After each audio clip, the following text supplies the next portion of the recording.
प्रिय छात्र छात्राओं एवं आदरणीय साथियों, नमस्कार। आरडी हिंदी लेक्चर में आप लोगों का हार्दिक स्वागत है।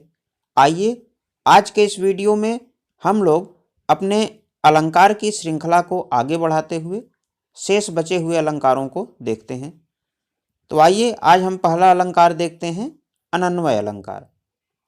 तो इसकी परिभाषा है, जहाँ उपमान के अभाव में उपमेय को ही उपमान मान लिया जाए वहाँ अनन्वय अलंकार होता है। उदाहरण के लिए, नागर नंद किशोर से नागर नंद किशोर। उपर्युक्त उदाहरण में उपमेय नंद किशोर अर्थात श्री कृष्ण की उपमा उपमान नंद किशोर से ही दी गई है, अतः यहाँ अनन्वय अलंकार है। कहने का मतलब ये है कि जब हमें किसी चीज को बहुत उत्कृष्ट दिखाना होता है तो हम ये दर्शाना चाहते हैं कि इसके समान इस संसार में कोई और चीज है ही नहीं, इसके समान तो बस यही एक वस्तु है। अन्य उदाहरण से इसे समझेंगे। राम से राम सिया से सिया, सिरमौर बिरंच बिचारी संवारे। इस उदाहरण में राम और सीता उपमेय भी हैं और उपमान भी हैं, यानी राम जैसे केवल राम ही हैं और सीता जैसी केवल सीता ही हैं। इनके अन्य उदाहरण संसार में नहीं देखने को मिलते जिससे इनकी तुलना की जा सके।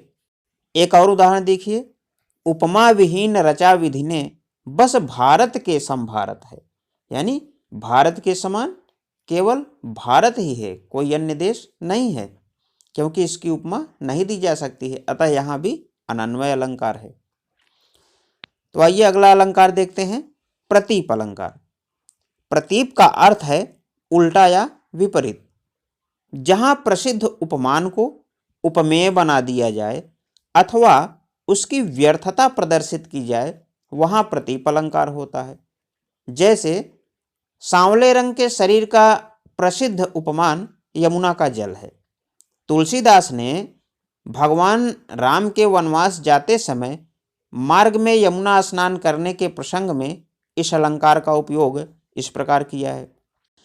उतरी नहाए जामुन जल जो शरीर सम श्याम, यानी राम उस जमुना जल में नहाए जो उनके शरीर के समान ही सांवले रंग का है।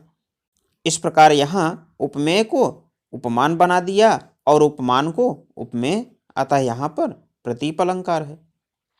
दूसरा उदाहरण है, जग प्रकाश तु जस करे वृथा भानु यह देख, यानी यहाँ पर यह बताया गया है कि संसार में प्रकाश जो है आपके यश के प्रताप से है, सूर्य से नहीं।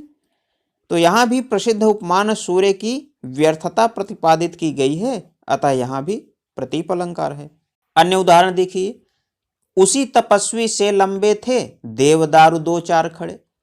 यहाँ तपस्वी के लंबे शरीर की उपमा देवदारू से नहीं दी गई, बल्कि देवदारू की लंबाई की तुलना तपस्वी के शरीर से दी गई है, अतः यहाँ भी प्रतीप अलंकार है। एक अन्य उदाहरण है, तेरी तलवार सी कालिंदी की धार। आइए अगला अलंकार देखते हैं, संदेह अलंकार। जहाँ उपमेय में उपमान की संशय या आशंका हो वहाँ संदेह अलंकार होता है। या हम इसे ऐसे भी कह सकते हैं कि जहाँ किसी वस्तु की समानता अन्य वस्तु से दिखाई पड़ने से यह निश्चित ना हो पाए कि यह वस्तु वही है या कोई अन्य, वहाँ संदेह अलंकार होता है। जैसे जब हम अंधेरे में कभी जा रहे होते हैं और हमें अंधेरे में रस्सी दिखाई पड़ती है तो हमें भ्रम हो जाता है कि कहीं यह सांप तो नहीं, और हम अनिश्चय की स्थिति में काफ़ी देर तक खड़े रहते हैं। यही जो है संदेह अलंकार होता है। उदाहरण के लिए, कैंधो व्योम बीथिका भरे हैं भूरी धूमकेतु कैंधो चली मेरु तय कृशानुसरी भारी है। उपर्युक्त उदाहरण में लंका दहन के वर्णन में हनुमान जी की जलती पूंछ को देखकर लंका वासियों को यह निश्चित नहीं हो पाता है कि यह हनुमान जी की जलती हुई पूंछ है या आकाश मार्ग में अनेक पुच्छल तारे भरे हुए हैं, तो इसलिए यहाँ पर संदेह अलंकार है। एक अन्य उदाहरण, सारी बीच नारी है कि नारी बीच सारी है, कि सारी ही की नारी है कि नारी ही की सारी है। उपर्युक्त उदाहरण में दुशासन को द्रौपदी की साड़ी खींचने के प्रसंग में संदेह हो जाता है, इसीलिए यहाँ भी संदेह अलंकार है। भ्रांतिमान अलंकार, जहाँ सादृश्य या समानता के कारण उपमेय को भ्रमवश उपमान समझ लिया जाए, वहाँ भ्रांतिमान अलंकार होता है। देखिए, संदेह अलंकार में तो यह संदेह बना रहता है कि यह वस्तु रस्सी है या सर्प है, परंतु भ्रांतिमान अलंकार में तो अत्यंत समानता के कारण एक वस्तु को दूसरी वस्तु समझ लिया जाता है और उसी भ्रमवश क्रिया भी कर दी जाती है। जैसे अगर आप अंधेरे में रस्सी को देख करके उसे सांप समझ लें, जैसे आप अंधेरे में रस्सी को देख के सांप समझ लें और अपने लाठी से उसे पीटने भी लगें, तो ये क्या हो जाएगा? ये भ्रांतिमान अलंकार हो जाएगा, क्योंकि आपने भ्रमवश रस्सी को सांप समझा और उसके अनुसार क्रिया भी कर दी। उदाहरण के लिए, बिल विचारी प्रविशन लगेओ, नाग शुंड में ब्याल, ताहू कारी ऊख भ्रम, लियो उठाए उताल। उपर्युक्त उदाहरण में सर्प को हाथी की सूंड में बिल की भ्रांति हुई और वह उसी भूल के अनुसार क्रिया भी कर बैठा, अर्थात वह उसमें घुसने लगा। और उधर हाथी को भी सर्प में काले गन्ने की भ्रांति हुई और उसने तत्काल उसे गन्ना समझ करके उठा लिया। तो इसलिए यहाँ पर दोनों को भ्रम हो गया, अतः यहाँ भ्रांतिमान अलंकार है। एक अन्य उदाहरण है, पाई महावर दैन कहो, नाइन बैठी आई, फिर जानी महावरी, एड़ी मीड़त जाए। उपर्युक्त उदाहरण में नायिका के पांव में महावर देने को नाइन आकर बैठी, पर नायिका की एड़ी का रंग ऐसा लाल है कि उसको उसमें तथा महावर की गोली में कुछ भेद ही प्रतीत नहीं होता, अतः वह भ्रम के कारण एड़ी को ही बार बार महावर की गोली समझ करके दबाती जा रही है। उपर्युक्त उदाहरण में नाइन को नायिका की एड़ी की स्वाभाविक लालिमा में महावर का भ्रम हुआ है, अतः यहाँ भ्रांतिमान अलंकार है। देखिए, महावर के गाढ़े रंग में रुई को भली भांति भिगोकर नाइन एक गोली सी बना लेती है और पांव में महावर लगाते समय वह इसे ही मल करके रंग निचोड़ती और लगाती जाती है। इसी रुई की गोली को महावरी या महावरवटी कहते हैं। एक अन्य उदाहरण देखिए, कपि कर हृदय विचार, दीन ही मुद्रिका डारी तब, जनु अशोक अंगार दीन, हरस उठकर गयो। उपर्युक्त उदाहरण में जब हनुमान जी अशोक वाटिका में जाते हैं और वृक्ष के ऊपर से राम की मुद्रिका सीता के पास गिराते हैं, तो सीता को भ्रम हो जाता है कि यह अंगूठी है या अंगार है। इसीलिए अंगूठी को भ्रमवश अंगार समझ लेने के कारण यहाँ भ्रांतिमान अलंकार है।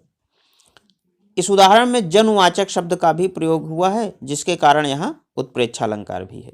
एक अन्य उदाहरण, नाक का मोती अधर की कांति से, बीज दाड़िम का समझकर भ्रांति से, देख उसको ही हुआ सुख मौन है, सोचता है अन्य सुख यह कौन है।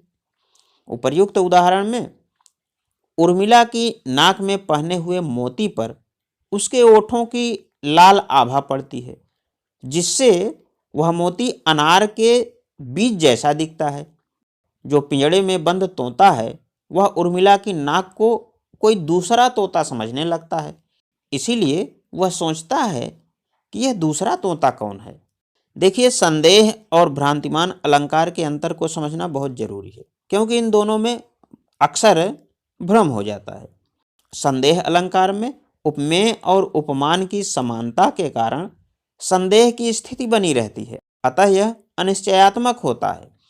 जैसे हमें रस्सी में सांप का संदेह हो जाता है तो यह संदेह बना ही रहता है, हम अंत तक नहीं समझ पाते कि ये रस्सी है या सांप है। जबकि भ्रांतिमान अलंकार में समानता के कारण एक वस्तु में दूसरी वस्तु का भ्रम हो जाता है और उसके अनुसार क्रिया भी हो जाती है, अतः यह निश्चयात्मक होता है। इसमें निश्चित हो जाता है, इसमें भ्रम से एक वस्तु को दूसरी वस्तु समझ करके हम मन में निश्चय कर लेते हैं।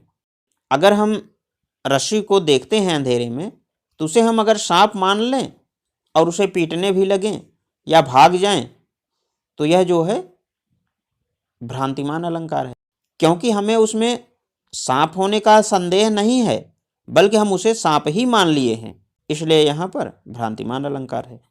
तो आशा है यह वीडियो आपको अच्छा लगा होगा।